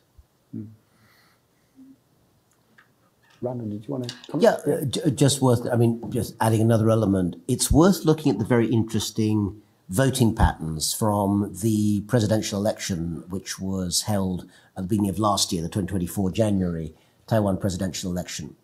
Because what it showed also is the way in which quite fast-changing electoral politics could also influence the outcome on Taiwan. I think I agree with the rest of the panel. I think this is the shared position that military conflict may not be the most likely outcome. And while there's clearly plenty of planning for that in the United States, China, and elsewhere, from the point of view of China, a military attempt to recapture the island is not really, I say recapture on the grounds, I guess in 1949 under the Kuomintang was the last time it was part of a unified Chinese polity. But looking at the way in which Taiwan's quite distinctive political system operates is, I think, something that maybe outside observers could do more of. The two elements I'm thinking of, first of all, the fact that Lai Ching-te, the current president, won a plurality, but not a majority of the vote. And had it not been, and maybe those who know Taiwanese politics better than I do would say, I don't know how likely it was that the TPP and the KMT would have actually come up with a joint candidate. In the end, they very publicly, I think literally on television, were unable to agree on a candidate. You ended up with 3. And in a 3-way split, which again, unlike the French presidential system, doesn't have a second round, you basically need more votes than the next guy plus 1. And that's what ended up happening. Whether that's guaranteed to happen next time, with the DPP asking for a 4th consecutive presidential term at a time when Taiwan's economy is not doing fantastically well and there is a wider changing of the international system, I think is a difficult question to answer, because in a system where you have 3 candidates in a single member plurality, i.e. first past the post-electoral system, outcomes are really hard to predict if you don't have a very clear front runner. And I'm not sure we are going to see a clear front runner. I mean, it's 3 years from now. The other element to add to it, of course, is the legislative yuan, where, as those who observe politics in Taiwan will know, the balance between blue and green forces is already much more even than, I mean, the presidency, either you win it or you don't, but the legislature obviously changes over time. And in that context, you can also see shifts at the moment that, if you wanted to look at it that way, could be different parties and different legislators hedging against a variety of outcomes, including one in which the United States is no longer a reliable backer of the continued autonomy of Taiwan, or one in which essentially trying to seek some sort of bargain, even from a weak position, may be a necessary outcome. So I'm not advocating any of this or saying that anything's definitely like to happen, but the examination of actually a quite complex internal democratic politics within Taiwan, I think, demands more urgent attention than perhaps it sometimes gets. Yeah. Kelly, you're from Taiwan. Well, my parents are from Taiwan. Yes. I was born in Manhattan, Kansas. The other Manhattan. The other Manhattan, born Manhattan, yeah. The real Manhattan.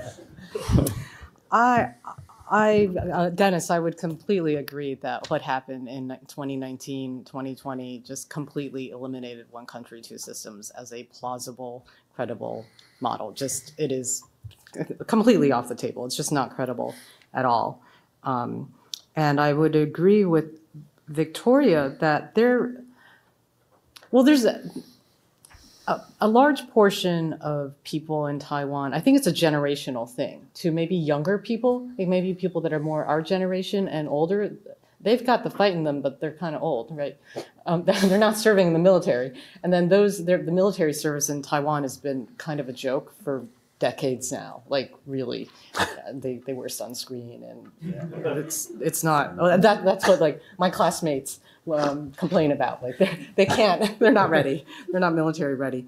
But what I've observed too is that there is, I wouldn't call it a fight, but there is an urge, or there's support among Hong Kongers in Taiwan, Hong Kongers abroad, and then some of the Taiwanese diaspora, where there's also very strong sentiments that Taiwan should not be taken over by mainland China. And the history of diasporic politics teaches us that sometimes they can be very influential. So I'll just leave it at that. Meanwhile, I'm worried about the foreign policy coming out of the current administration here, because it's really puzzling. Like, Trump says Xi Jinping is a really smart guy. He respects dictators and strongmen. But meanwhile, Trump aside, there is the securitization of everything in the US as well, not just in China. So if you look at it from a national security perspective, Taiwan is a democracy. It has TSMC. So if that portion of the dynamic continues, it's hard to see how the US would completely abandon Taiwan in the event of some incident that sparked conflict. Yes, we have this gentleman here.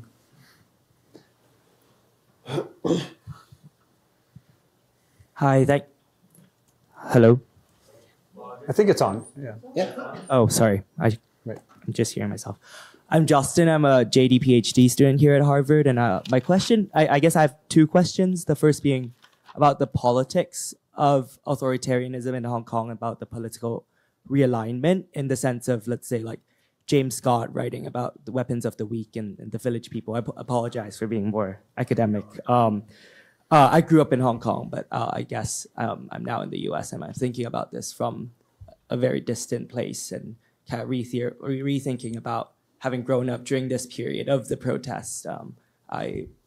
Yeah, let's put it there. So I guess my invocation of Scott and this thinking about the kind of lower, the bottom up thinking is because after all, the Hong Kong social contract, much of its thinking about economic prosperity and civil liberties was forged during this kind of colonial Macklin Hose era where there was oppression, there was censorship, and there's a book in, I think recently by an HKU law professor about censorship and kind of, so during right now, let's concede it's authoritarianism. I wish, as I guess Dennis said, it was freedom in Hong Kong. But looking at the current news, looking at perhaps the Court of Final Appeal, looking at how they're taking LGBTQ rights, looking at how they're taking the procedural rights underneath the national security law. Recently, there was one case where it was overturned, although substantively it didn't matter. But also looking at like its governance of, let's say, fintech, of Uber, of like the kind of taxi unions. So at these places, where is the politics I'm curious about? And kind of, it's a similar thing with living in Trump's America. Like, where's the politics? Where's the resistance? How do you see it? My second question is a bit more about kind of the social science. So for Professor Tsai, I'm curious, the social science in Hong Kong, I wish it had more engagement back when I was growing up. I think all my classmates wanted to do law, wanted to do medicine. And especially with Hong Kong study, and especially think about post-colonialism, I think today it's sometimes dismissed as being like a blind leftyism, kind of thinking about post-colonialism, because that's the same thing as pro-China. But I think part of talk about Hong Kong is that there's a shock in seeing how many Hong Kong protesters back in 2020 supported Trump. They kind of supported the theory that Biden stole the election, that there was mail-in ballots that were forged. And I think it's also not surprising because you could see the xenophobia like against mainlanders, and even within mainlanders who, I have mainland colleagues in Hong Kong universities now who study China, and like they also feel marginalized in different ways. And I think that is very regrettable, and there's this kind of fetishization of the rule of law, thinking about like whatever the British gave us was the best. We have to keep it that way. The judges have to wear wigs and all of that kind of thinking. And I'm thinking like the relevance of that today for engaging with the West and engaging with the US, because John, you're talking about sanctions and don't sanction the judges. So then what is the kind of move to do for a place like Hong Kong? So I guess what's the agency to bring back Professor Tsai's kind of mentioning at the end? Great, thank you. Okay, I have some thoughts on the second. I mean, the Democratic Party, which was the party, you know, the opposition party and the party of accountability and participation and transparency and all these sorts of things, is now considering winding itself up. And so this is a very alarming development in my own view, but it is not a surprising development. So the way I look at it is that the pan-Democrats made mistakes along the way. In my view, they should have voted for universal suffrage with party vetting when it was offered to them in 2014. The pan-Democrats did a deal with the liaison office in 2010. And so there were opportunities. They would have been massive compromises, but would we be where we are now if these compromises had been made then? So the Democratic Party now, doesn't really have any place to go. I mean, they have been told they have to apologize, and Young Sum said, no, if we apologize, we won't be the Democratic Party anymore. We cannot lose our values, and I completely understand that. They are not in the legislature. They chose not to run in 2021. If they had been allowed to, if they had thrown their hat in, would they have been allowed to compete even? I'm doubtful. And then when it came to the district council elections in 2023, they tried and were shut out, essentially. And then I believe now they've been told for future LegCo elections, you have no hope. I mean, Dennis, you may know. Huh? They're shutting down. Yes, Yeah. this is exactly what's happening. So then where do this 40 to 60% of the people go? That's the question that you have asked. And so the Communist Party wants Democratic Party type organizations, I believe. And the Pan-Dems and the people like me who support them don't want that, I can tell you. And so this is, well, Lau Siu-kai said, we will run it this way until you realize that opposition is futile. That's what he said. And so have we gotten there yet? I don't think so. And so this is why Hong Kong, in my opinion, is still unstable. And in fact, the central government would agree with this, still unstable. So you mentioned, the colonial legacy as part of the first question. I'm not sure that I got all of it, but from my perspective, Hong Kong did not decolonize in 1997. It went right through to 2020 with its colonial political institutions intact, its colonial economic, religious, education institutions intact. And only after the blow up in 2019 did the central government put decolonization on the table. If you look at the basic law for education, it says something like, well, Hong Kong may keep its current education system and start to develop it from there. But Hong Kong never did. I mean, Hong Kong, apart from some modest reforms. So where's the post-colonialism? We're living it now, I would say. Sorry, go ahead. Just very briefly, I agree completely. Hong Kong never had a post-colonial moment. Yeah. And you could really feel it among the people. Like there's a real sense of angst. Like we never had a chance to have a say or input about how we are governing ourselves or how we are being governed.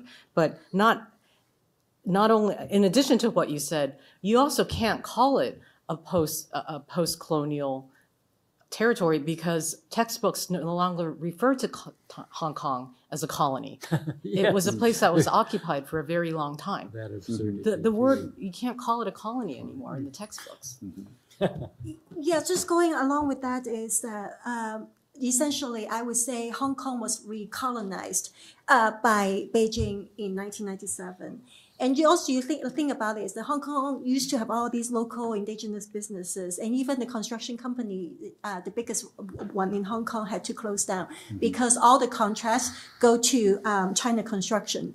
And then Hong Kong actually doesn't really need all of those Northern Territory projects, but because all the mainland companies are going to really profit from these contracts. And so essentially it is exploitation, material exploitation, not just political repression.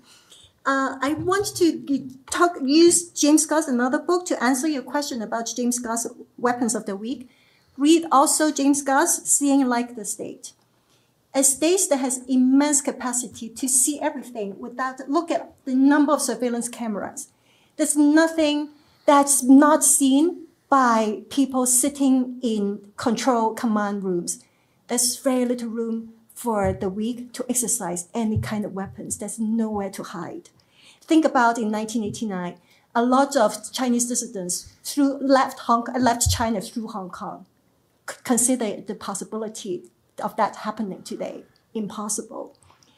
And I also feel very sad. This is one issue that I've been looking at, is that a lot of people, not just Hong Kongers, but Taiwanese and even Tibetans, they supported Trump last time. There is this, basically, they don't understand U.S.-China relations through history. They didn't take my U.S.-China relations course. They thought that Trump is the first one to stand up strong against China. Forget that Trump also said in August 2019 that, oh, Xi Jinping knows how to deal with these rioters in Hong Kong. Xi Jinping is my buddy, all of those things. They also don't know that Obama started the pivot. They also don't understand that the real original thing is Nixon. And so a lot of those things have happened. But then Hong Kongers, and it's not just that. All of these people, they in the US, they think that the Democrats are sell out to China. In the UK, they think that the Labour Party sells out to China. And so they are all single issue voters, and this is why it is problematic. And I hope that people, you really open their eyes, but then these days when these societies are so polarized, even in Taiwan, Taiwanese are so polarized. I was stunned because a lot of people who study international relations, even a lot of these very senior professors, I was stunned by how they talk about US politics. It's like, oh, we're just pawns in US-China relations. We have nothing to do. We can't do anything about it. Whatever the US imposes on us. It's that kind of thinking among a lot of KMT supporters. And so essentially, how do the weak exercise their weapons? They have to come together. They have to know that even if resistance is futile, they have to kind of really hold on to Hong Kong people's once believe that. It's not that because there's hope that we continue to fight. It's because we continue to fight, so there's still hope. So if people, my worry is that a lot of people don't fight or they don't know what they're doing. I think it's wrong, though, to say that Hong Kong was recolonized. I mean, this is a very, very strong statement. And the relationship between the central government and the local government isn't a colonial relationship after 1997, in my view. We also have to recognize that Hong Kong is divided itself, and that there is very substantial support, although maybe minority support, for rule by the central government. So no, I would reject that it was this notion that it was the relationship is a colonial one, which is racist and dominant, complete domination, and everything is for the metropolitan, the capital. It wasn't. It isn't like that. Mm-hmm. I can add just one sentence. Please. Yeah, I think that not having a post-colonial period is baked in to the Sino-British Joint Declaration and the Basic Law. Hey, 50 years, no change. And Beijing, basically, if it had a desire, regardless of what it put in its documents, by the way, a footnote on your free speech point, there's 16 rights in the Basic Law. 8 of them relate to free speech in one form or another. So it's really hard to not take that seriously. That's a very fundamental characteristic. In any event, I think it's baked in, so you don't have a post-colonial period because Beijing doesn't want a post-colonial period. So maybe it is a colony. Might be just worth observing that, of course, Taiwan doesn't have a post-colonial period either, because it moves straight out of Japanese colonial occupation into an extremely disturbing period of Kuomintang rule, which contains, amongst other things, the famous 228 incident. And then by the time you get a reckoning when the state has opened up in a big way and democratizes in the 80s and 90s, it's really a backlash against unification with the Kuomintang, by the Kuomintang, that comes into the public sphere.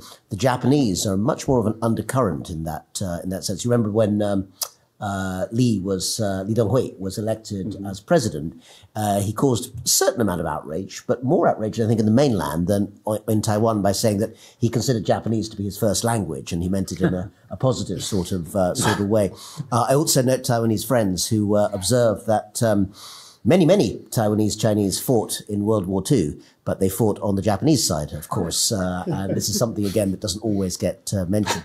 It cuts across one of the areas that, a separate area that I've dealt with. I don't want to distract at this late point, to do with the World War II legacy and the 1949 legacy. But the point is that in some ways, the difference in Taiwan today, and one of the reasons why transferring the politics of Hong Kong to Taiwan has been difficult and will be difficult, is that a great many people in Taiwan really have shaped a new discourse in which either Taiwan really has no connection with the mainland at all, it's a sort of narrative of an entirely autonomous state, or else it's one in which there was a connection, but it's something of the past, it's purely historical, it doesn't really have a link with the present day. And whatever the historical narrative that Hong Kong has had, even at its most liberal in the 1990s and early 2000s, it has never, I think, tried to claim that it was not part of that wider Chinese polity, whereas there's a significant part of Taiwan's public sphere that claims today exactly that, and doesn't necessarily find the conversations of Hong Kongers who are there entirely compatible with that particular discourse. Thank you, Rana. John, do you have any last comments before we wind things down here? I'd love to give you the last word. Well, yeah, okay. So we're talking about authoritarianism in Hong Kong. And I think we shouldn't confuse that with colonialism, for example. They are very different. And when we're looking at the future of Hong Kong, then we haven't really talked, mostly it's been backward looking. Yeah. And so what is the future? And is there a future of hope for Hong Kong? So the Hong Kong government tells people like me to tell good stories about Hong Kong when I go overseas. Well, if you're listening, I don't do that. And I have to say that the situation now looks bleak. Hong Kong's economy is increasingly integrated with the mainland.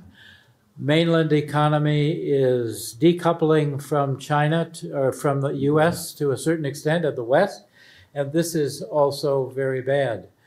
So I don't have a positive, picture to paint going forward. One possibility, though, is for the pan-democrats, people like me, to gain the trust of the central government. I think this is very important. Gain the trust of the central government, but push for accountable government, for participative government, and for transparent government. The pressure for this has to be continuous, and it is in the media. The media gets stopped, but it is in the media. It is in the universities, in spite of what Kelly had to say. These kind of things are still going on, and we as citizens of goodwill need to encourage them. Thank you. Great. Thank you, John.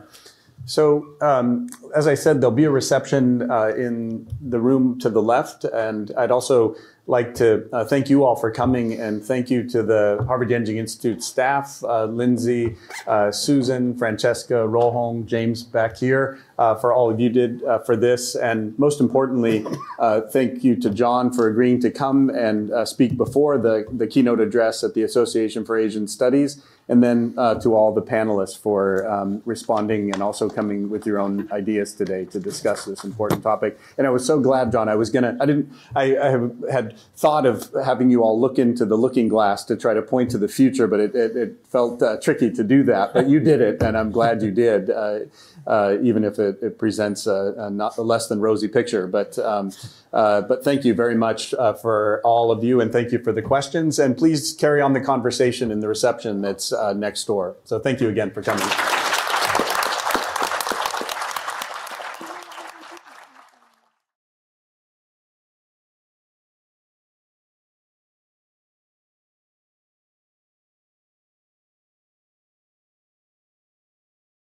Mark's joined us on a day of turmoil after putting out a memo about a month ago where he wrote, "The bottom line is that credit presently offers a better deal than equities. Even at today's spreads, credit isn't a giveaway today, but it offers a healthy absolute returns and is fairly priced." Howard joins us right now. Howard, you wrote that a month ago.